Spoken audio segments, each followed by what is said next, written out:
Então, o poeta Fernando Pessoa, ele, português, né? Ele tinha um aspecto físico parecido com o Drummond de Andrade. Também eles eram meio que contemporâneos também. Usava chapéu. Na época, naquele período, todo mundo usava chapéu, era um hábito. Ele era magro, né? E ele tinha alcoolismo, né? Ele era alcoólatra.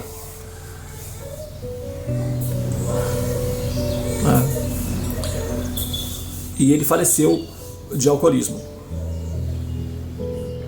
Então ele tinha, esse jogador, ele tinha uma técnica que ele utilizava vários personagens virtuais simultâneos, e com isso ele conseguia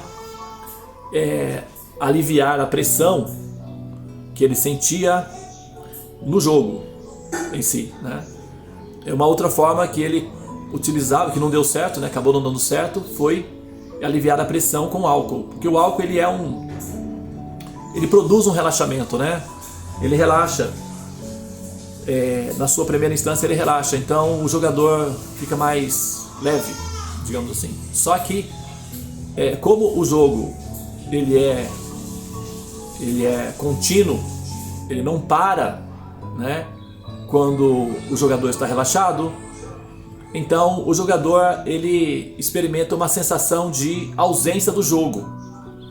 Então ele se acostuma a essa sensação de prazer que a interferência do princípio químico produzido pelo álcool gera no sistema neurológico. Então dá uma sensação de bem-estar. Então ele fica viciado nessa sensação de bem-estar e acaba se intoxicando com isso. Então o resultado consequente desse vício no bem-estar, que é a sensação de ausência do jogo, gera um vício, adicção.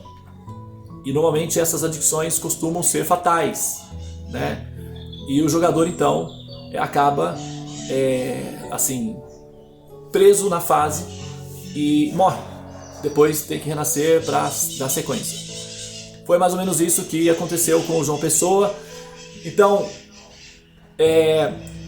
da técnica do alcoolismo a gente já sabe que, né, foi uma falha. A gente sabe que é uma falha. O jogador ele fica preso aí nessa armadilha e, enfim, né, é um erro na técnica.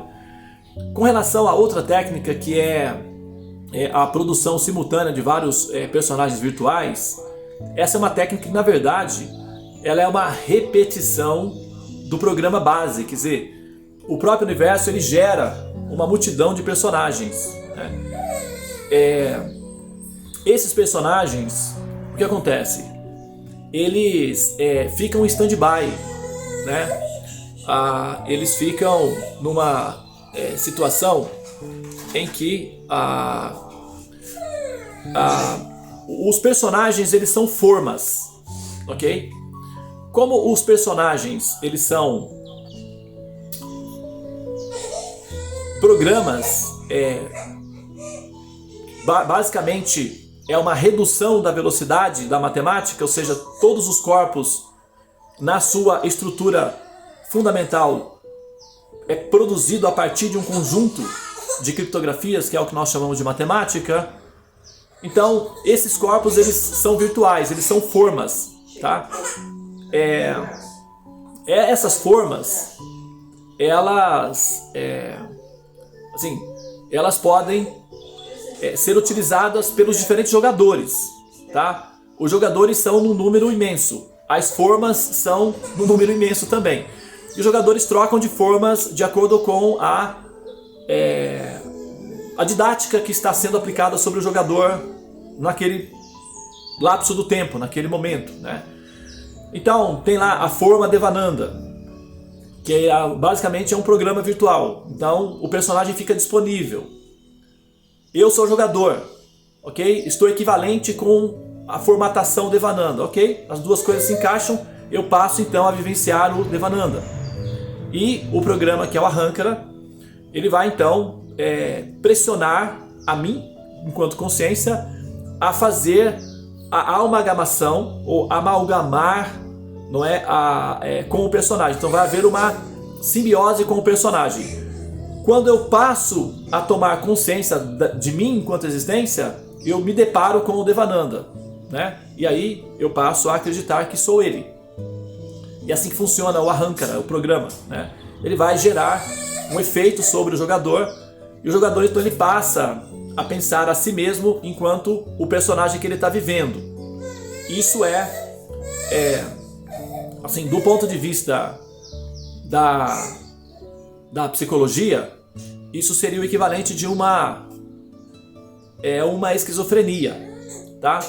Tecnicamente falando, tá? Por favor, não se sintam ofendidos, tá bom? Às vezes as pessoas se sentem ofendidas com isso. Isso não é uma questão, não é um ataque pessoal, isso é uma observação técnica de como é que funciona o sistema, né, de conhecimento para poder entender o que está acontecendo no programa, tá? Então não é nada pessoal, por favor, não tome isso como uma afronta ou talvez uma ofensa, por favor, tá bom? É técnico, é uma questão técnica. Do ponto de vista da psicologia, quando uma pessoa acredita ser uma ficção de realidade, isso é considerado esquizofrenia, é alucinação, tá? O jogador que fez, né, o personagem, o João Pessoa, se formos assim, observar o comportamento, o padrão de jogo dele, é uma classe de esquizofrenia. Só que ele fazia esse jogo, né, ele fazia esse movimento, então, como ele era pacífico, né, e como ele utilizava o intelecto para jogar, isso é aceitável, como sendo, digamos assim, tolerável dentro da sociedade, já porque não causa nenhuma gravidade aos outros. Mas ele assumia vários personagens simultâneos, vivenciava esses personagens, que do ponto de vista da literatura isso é chamado de pseudônimo, tá? O termo que se dá para esse tipo de técnica chama pseudônimo. Então a pessoa aceita um pseudônimo, através daquele pseudônimo transmite ali a sua percepção de mundo. Isso pode ser feito de maneira consciente, ok? Ou de maneira inconsciente. Quando ele é feito de maneira inconsciente, a pessoa não tem controle da técnica, aí sim é uma doença diagnosticada como esquizofrenia, que é uma alucinação. Quando a pessoa tem algum controle sobre a técnica, isso é chamado arte, tá? A diferença é o controle que tem sobre a técnica, mas as técnicas são semelhantes. Você precisa absorver-se numa ficção, viver aquela ficção e ser capaz de sair daquela ficção. Isso é arte, é o que um ator faz, né? Eu, por exemplo, se sou um ator, posso fazer o papel, né, de uma árvore, ou o papel de um policial, ou o papel de um assassino, ok? Agora, se eu consigo sair desse personagem e para viver o papel adequadamente ou de forma profissional, eu preciso viver o personagem integralmente. Então eu tenho que chorar, eu tenho que sentir raiva, eu tenho que ter uma simbiose com o personagem de maneira integral, para não ficar artificial, para não ficar amador. Tem que ser profissional, e para isso tem que haver um envolvimento real, psicológico e emocional com o personagem. Isso é arte. Eu posso ter controle disso e sair do personagem. Então, nesse ponto é sanidade e é considerado arte. Quando isso passa desse limite de controle e toma conta do jogador, então aí já é doença. Chama-se esquizofrenia, tá? Tecnicamente falando. Bom, o Fernando Pessoa, ele usava essa técnica, tá? Que era uma técnica, entre aspas, esquizofrênica, mas com controle, algum controle sobre isso daí, não total controle, porque ele tinha uma fraqueza psicológica, que era o alcoolismo, então ele não tinha completo controle disso, só que ele conseguia transitar o quanto nós temos informação do quanto ele conseguia transitar de um personagem para outro é muito subjetivo, porque ele acabou, né, sendo vítima da própria doença. Então não dá para afirmar que ele era 100% um ator ou 100% poeta o tempo todo. Ele tinha muitos pseudônimos, muitos personagens. E esses personagens foram coadjuvantes dos poemas que ele criou. Tá? Então eu estou fazendo apenas uma contextualização da situação do jogador que viveu a forma, né, que o personagem, o João Pessoa. Esse personagem está disponível. Tá?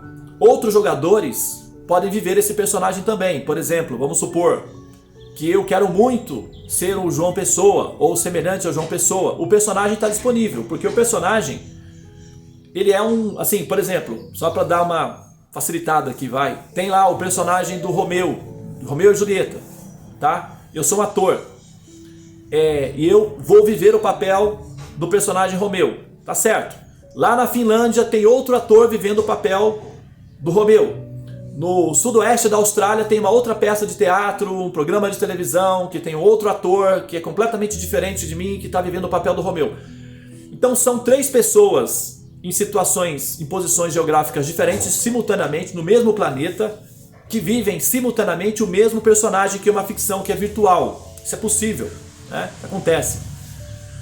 Semelhantemente, no universo, a imensidão de probabilidades do universo também permite essa possibilidade.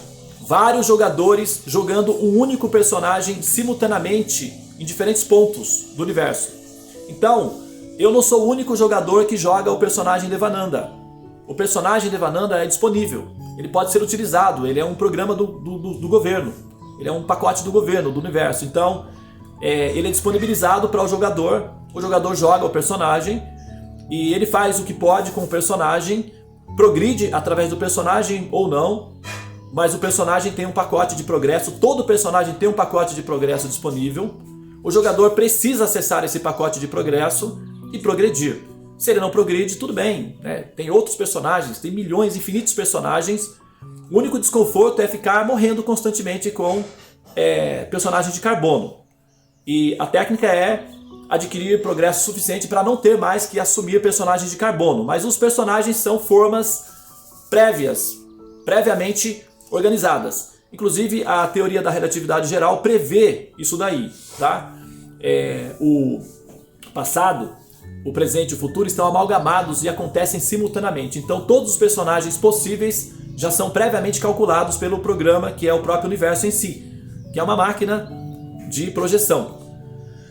Bom, então, quando nós vivenciamos esses personagens, eventualmente nós fazemos interação com o programa de fundo, que é o objetivo fundamental a qual o universo foi criado. Né? Existimos, a que será que se destina? Então, todos os jogadores têm em algum nível, isso tecnicamente, atualmente chama-se isso de registros acásticos, né?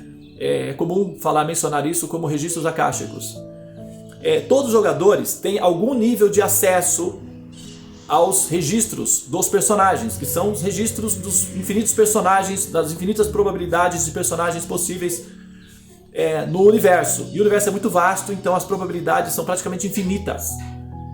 E aí, numa infinidade de probabilidade, a repetição de um personagem é completamente plausível do ponto de vista da matemática. Então, a repetição do personagem Devananda é, do ponto de vista da matemática, possível. Só precisa encontrar aí dentro dessa vastidão. O problema é que, tecnicamente, não é viável fazer essa busca, porque o tempo disponível para cada personagem ou para uma civilização não é suficiente para fazer a busca. Mas, do ponto de vista da probabilidade, a busca, ou seja, a probabilidade é uma pauta da matemática, e isso é um cálculo possível, não é uma simples, sabe? Bom, então, quando o jogador ele está buscando muito intensamente conhecer, não é, a sua própria sentido da sua existência, ele vai fazer laboratórios, vai fazer experiências, né, com várias situações diferentes para poder recolher daí dados que justifiquem a própria existência, tá? Ou que dê uma explicação coerente para o sentido de existir. Isso pode ser feito através da música, pode ser feito através da poesia, pode ser feito através da arte, da arquitetura, da escultura, sabe? Pode ser feito através de simplesmente ser uma dona de casa ou de ser o diretor de um banco numa cidade de interior desconhecida para a maioria da população do mundo. Pode ser feito simplesmente por uma pessoa comum que está varrendo a rua da cidade. Independentemente da posição que o jogador está assumindo, a condição de ser um jogador permanece equânime. Então qualquer jogador tem acesso e direito às informações acerca da própria existência. O jogador só precisa buscar isso daí. O requisito é que o jogador tem que ter interesse na quantificação do jogo. Enquanto ele não tem interesse, o próprio programa é que administra a história desse jogador. Então ele digamos assim, ele está susceptível às malhas do karma, necessariamente. Então ele vai sendo empurrado, né, conforme, enfim, a vida empurra ele. Bom, o João Pessoa, ele então fez um download de uma informação que ficou aí, né, disponibilizada para nós. O poema chama-se O Mar Português, tá? Ele tem vários poemas dele, assim, ele é muito talentoso, sutil, mas eu vou ler esse daqui. Ó mar salgado, quanto do teu sal são lágrimas de Portugal. Naquela época, os portugueses viajavam muito, né? Cruzavam os mares.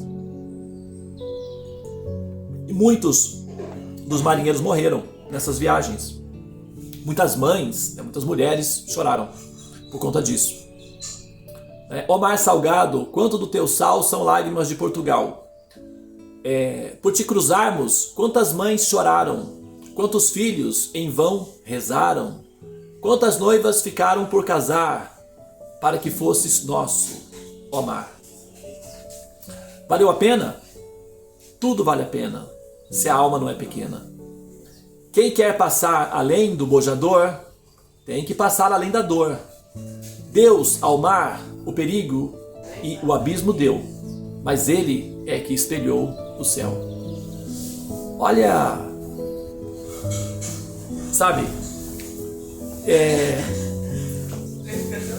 assim, a gente não dá para medir o quanto ele entendia o download que ele fez, né? Porque como ele jogou mal na prática, então não dá para afirmar que realmente ele entendia completamente o que ele colocou aí.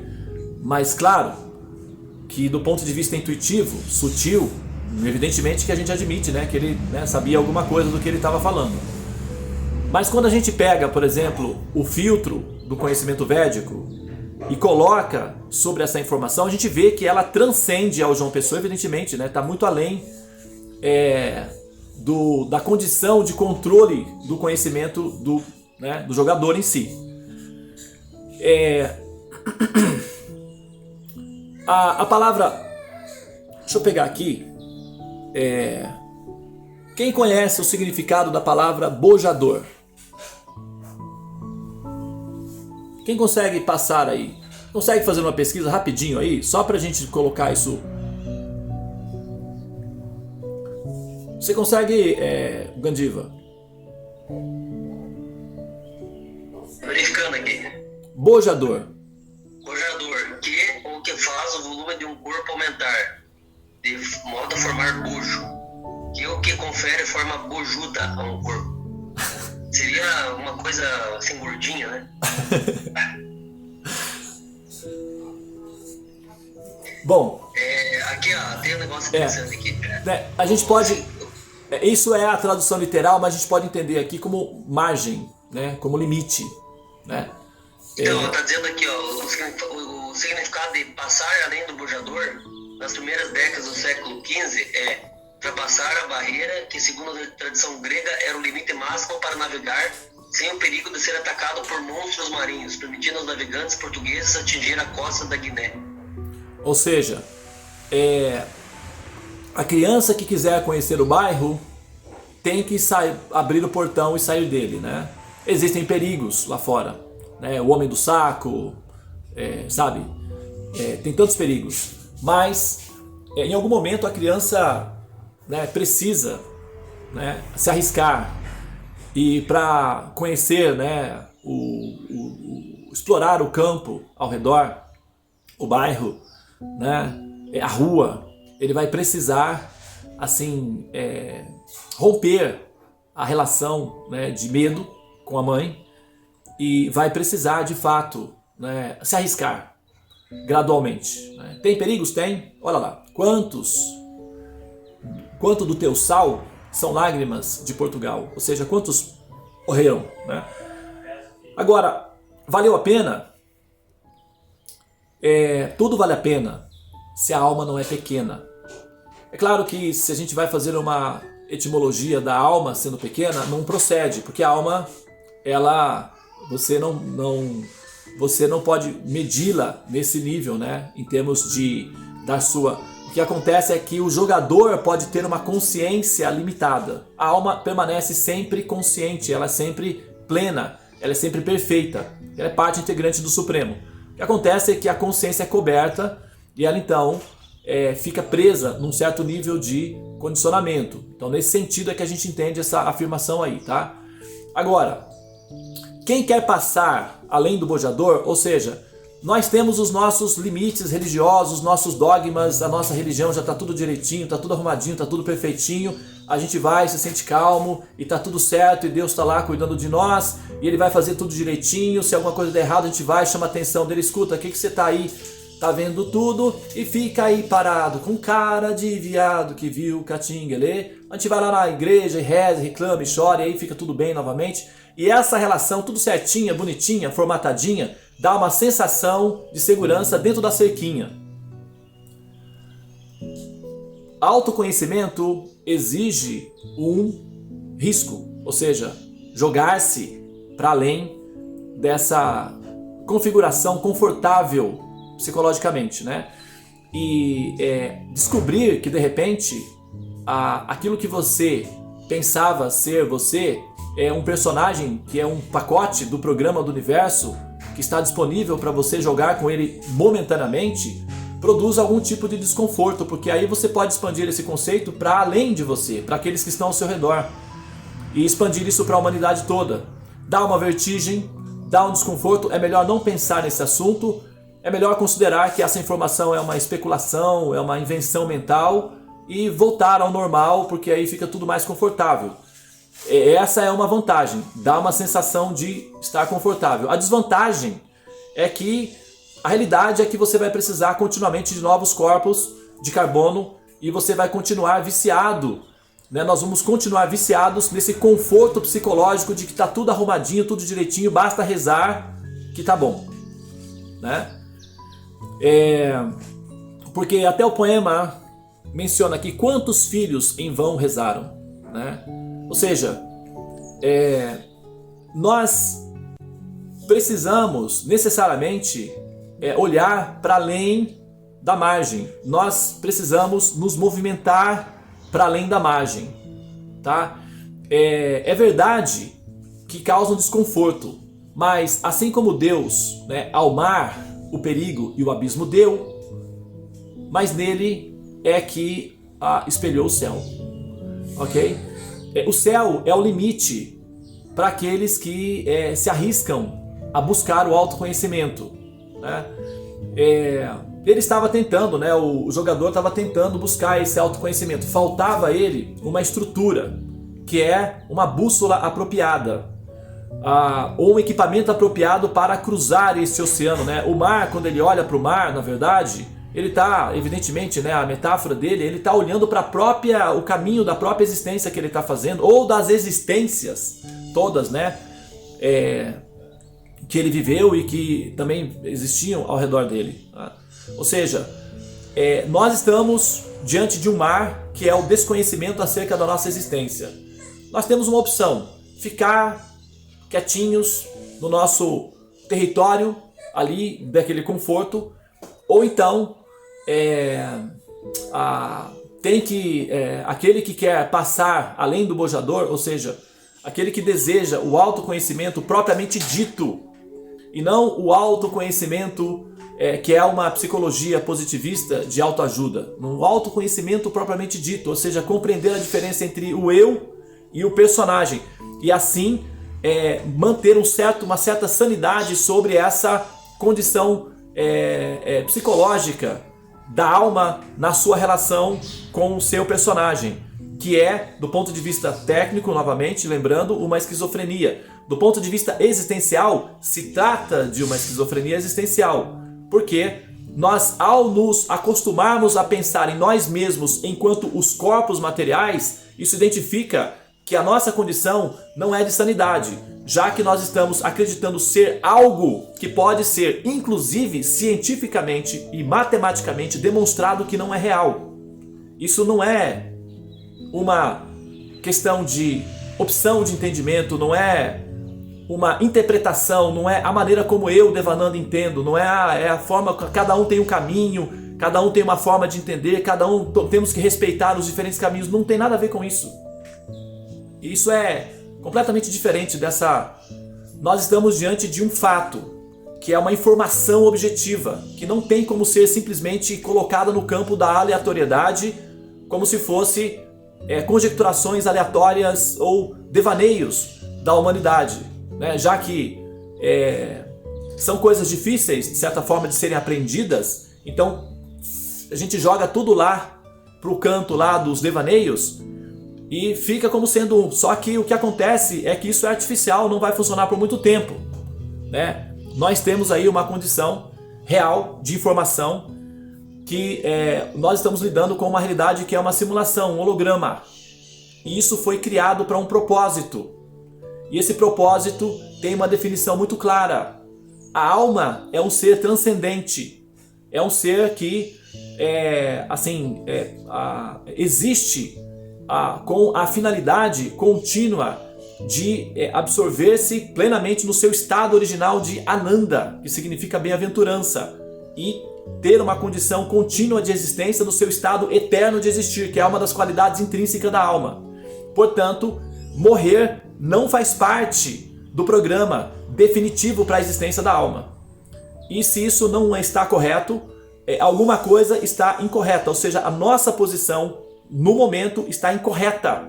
Nós precisamos nos posicionar na nossa posição original enquanto alma transcendental, constitucional, ou alma eterna e consciente, em estado de Ananda, de bem-aventurança.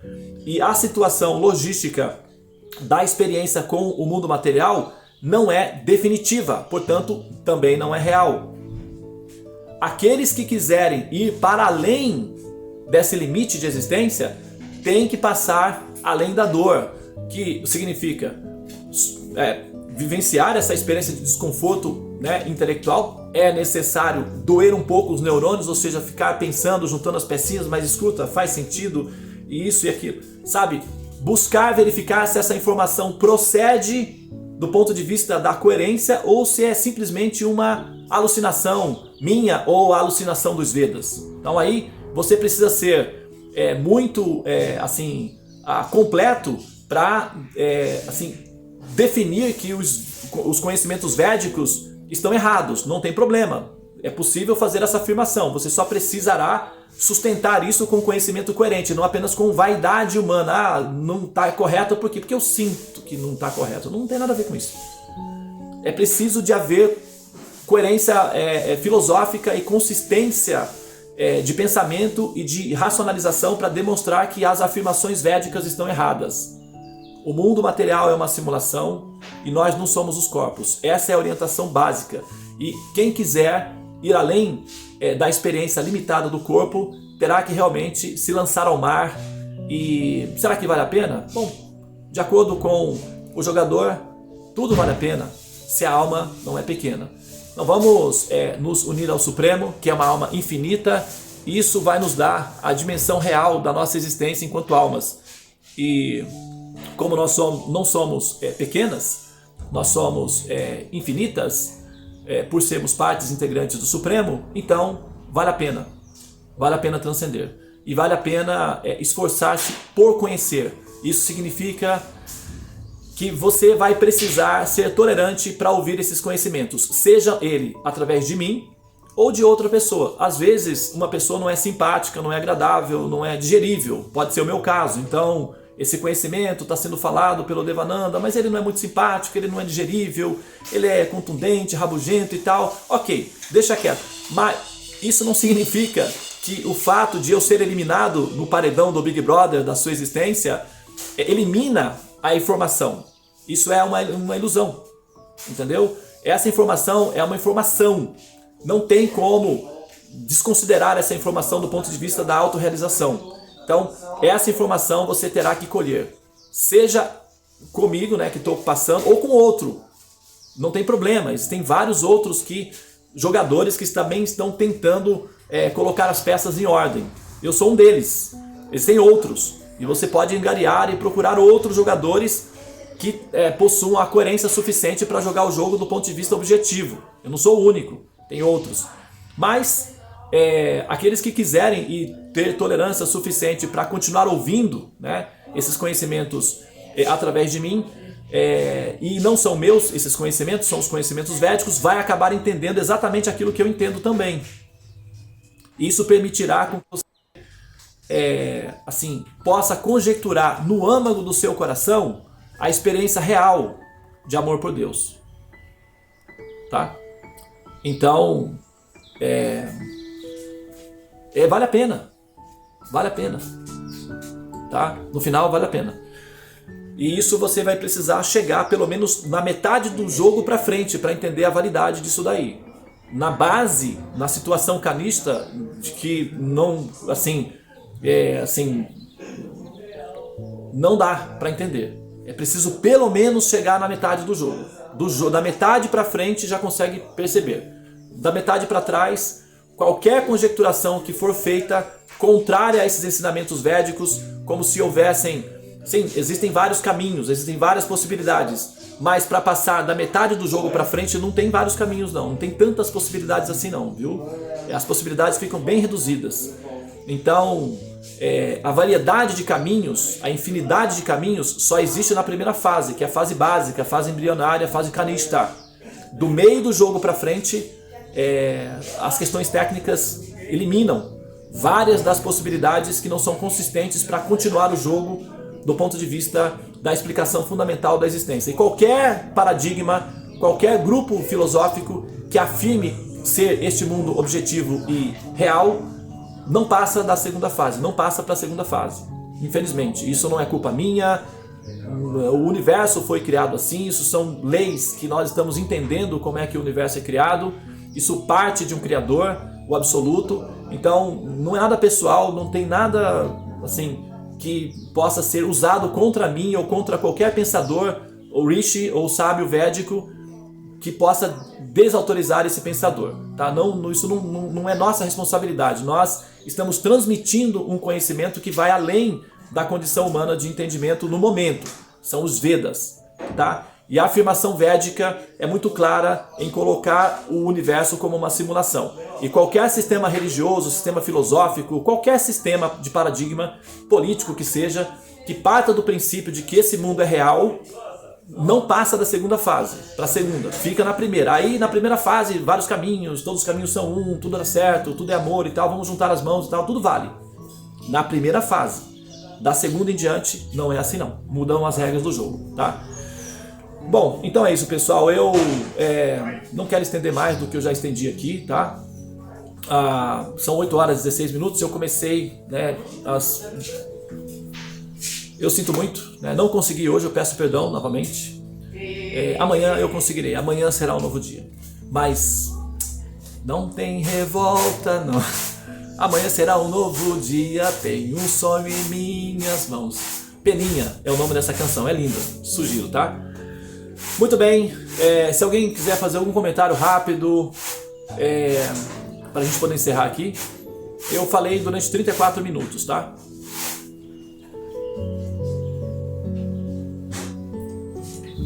Muito bem, então podemos encerrar, né? Vai ficar gravado. Eu estou disponibilizando os vídeos lá no grupo do Vídeos Deva, né? Todos os vídeos, todos os laboratórios que nós estamos fazendo aqui estão sendo disponibilizados lá. Caso você queira rever o vídeo para explorar aí essa informação, vai estar disponível lá no grupo do Vídeos Deva, tá? Todos os vídeos estão sendo colocados ali. Também nós temos o canal Buscadores do Infinito. Todos os vídeos estão disponibilizados lá, você pode explorar ali, são várias playlists, né? Todo o trabalho que a gente tem feito nesse decorrer aí de 1 ano e meio, tá bom? Namastê, Hare Krishna, Krishna Krishna, Hare Hare, Hare Rama, Rama Rama, Hare Hare. Ó energia suprema de amor divina, desperta-me, eleva-me, envolve-me, protege-me. Hare Krishna.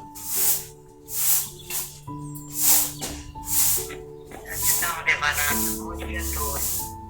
Bom dia. Bom dia, Hare Krishna.